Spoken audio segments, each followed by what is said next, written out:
couple phone calls and then we'll move on here. Brad and PA. What's up, Brad? Hello, Brad. What's going on? What's going on with you, Brad? Not much. I'm just calling in because I'm sick of hearing all these people bitch on how they think the show sucks and they should do this and they don't like Norton. Your show's great. You guys are in charge. I don't know why the fuck they feel that their input is needed on everything. Check out the big brain on Brad. Brad. That's like old news, no?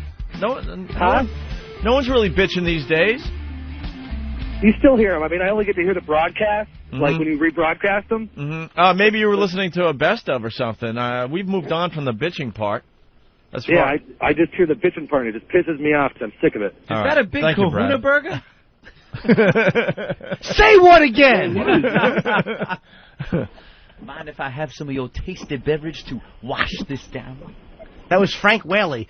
He was also in Swimming with Sharks, the one who got shot.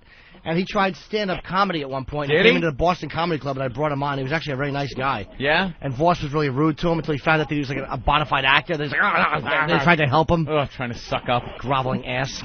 He's the guy that every time I see him in another movie, I go, who is that guy? Yeah, Frank Whaley. I know him from somewhere. He was great in Swimming with Sharks with Space. That's Spacey's best performance, I think. Great in Pulp Fiction. That was one of the best scenes in movie history right there. Fantastic. Did you see Swimming with Sharks? You didn't see it. No, you talked about that movie about a month ago. Oh, it's a good. I gotta rent that one. You guys got Spacey is so good in that. Yeah. Yeah. Benicio del Toro's got a little part. What's the movie about? About Frank Whaley plays like this guy who's trying to make it in Hollywood. Did He's see an intern. Yeah. Yes. Wow, Spacey's a real prick in that one. Spacey is this executive at a movie company, and he's look, I've explained this movie worse. God Almighty, Gene Shalit, I ain't. It's about a guy who has a phone and he talks on it, and then there's another conflict, but the credits are at the end. So, God, do I suck on ice? Well, maybe we should just get Bernie Goetz to do the movie review. Maybe for us. Bernie Goetz could do movie reviews. Wouldn't that be good? He plays a big movie producer, and he's a vicious screamer. Yeah. And Frank Whaley is his intern and can't handle it anymore and takes him hostage at gunpoint. Yeah. Very good. Great. Yeah, well, you'd have to be a genius to think of getting Bernie Goetz to do movie reviews, right? Because, I mean, the guy hasn't been seen or heard from in 20 years, aside from this program. 20 years, no one hears from Bernie Goetz. He shows up on this show, and all of a sudden he's doing movie reviews on what station? WABC. Who's the unoriginal fuckhead that decided he's going to just take Bernie Goetz and do movie reviews? Who's the guy? I'm not sure. I read about it in the paper. That's why I asked him about it. Unbelievable. Was he supposed to do movie reviews on this show? Yeah, he's supposed to be our utility nut. Yeah, we talked about many ideas with Bernie. I think one of them was brought up that it would be cool to have him do movie reviews. You know, there are plenty of things that happen in radio that people go, "Hoo, they're ripping me off, Robin," blah, blah, blah. And other jocks say that they're ripping off. But the truth of the matter is, a lot of it is just basic stuff that people do. There's common senses of humor and things that, people do the same thing. But I have to say, and I'm never one to go hoo-hoo, ripping us off deal. But for God's sake, Bernie hasn't been heard from in 20 years until we drag him on this show. And all of a sudden now he's going to be, the movie review guy. Unbelievable. What if he's doing it on Curtis and Kuby? I don't know. Because one of those guys thinks one way, and the other guy thinks the opposite way. Right. And you get both points of view. What a great dynamic that is. Yeah, really interesting. Yeah. Ugh. Enough with stupid Curtis. I agree with him on most things, and I still like Kuby better.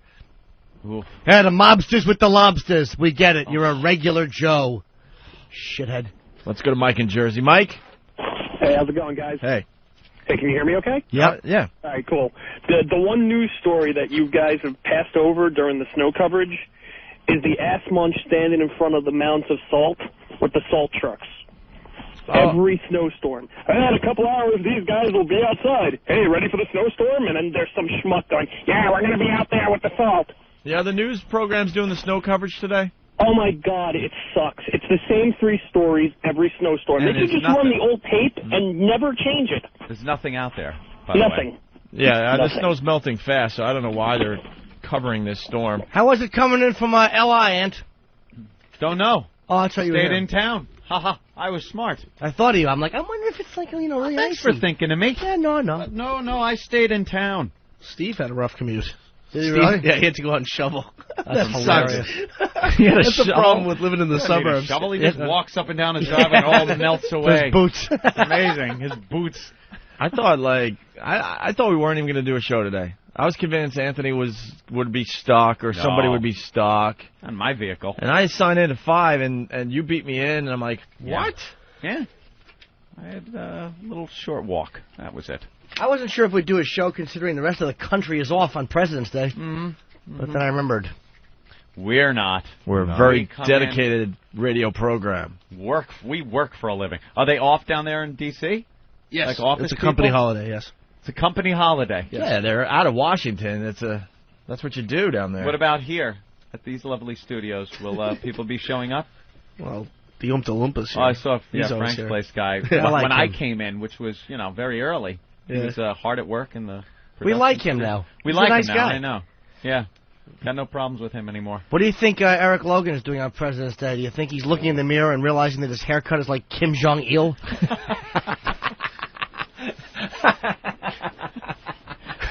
Wishing it was Dictator's Day so we could... Spending the holidays admiring his hair. Yes. Oh, that's a good visual, man. He does have the worst haircuts. Oh, it's atrocious. And they all just get worse and worse. You really should be selling nukes to the Pakistanis. I think it's actually a good haircut if he brushed it to the side, but it just falls really flat. His bangs fall flat in front of his... If he brushed it to the side and then cut his head off and put it on a Lego person, it's a perfect haircut. A Lego person. Oh, that's funny. People seem to be complaining about the bits that are running between our segments, during the breaks. Right. And I've heard that too. The comedy bits that are played. Like now it's Brian Regan. I've heard that one I heard a million times. I thought they weren't doing comedy bits anymore. No. We've almost got it fixed. Okay. Yeah. That's almost fixed. And then there's another one that, oh my God, I must have heard a million times, and I'm trying to block it out of my head. That's why Jim's commercials are now running for Jim's shows, and Steve's. We got a bunch. There's a Los Angeles promo. We just had to fill it up with content, but within the next few weeks, it's like the same Cook. It's like 5 of them running. It's pretty much 5 comedy bits running. Well, I've heard Dane's tickling bit like a couple times. Monopoly. The Monopoly Dane Cook bit I've heard a million times now. Yeah. Brian Regan, hook it on Pahanex, work it for me. That was one thing I just gave up on months ago. I know. Gave up. I mean, we were talking about it over and over again, and no one could really figure it out. So I'm like, all right.